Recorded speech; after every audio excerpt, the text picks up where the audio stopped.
A la luz de la fogata oscura. Me inspiro en la luz de esta fogata.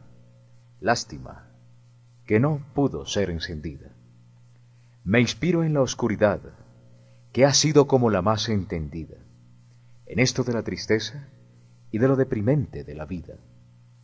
¿Qué será de la luz que se difumina en la oscuridad? ¿Qué será de la tarde cuando sucumba la claridad? ¿Qué será de la eternidad sin un motivo para seguir existiendo?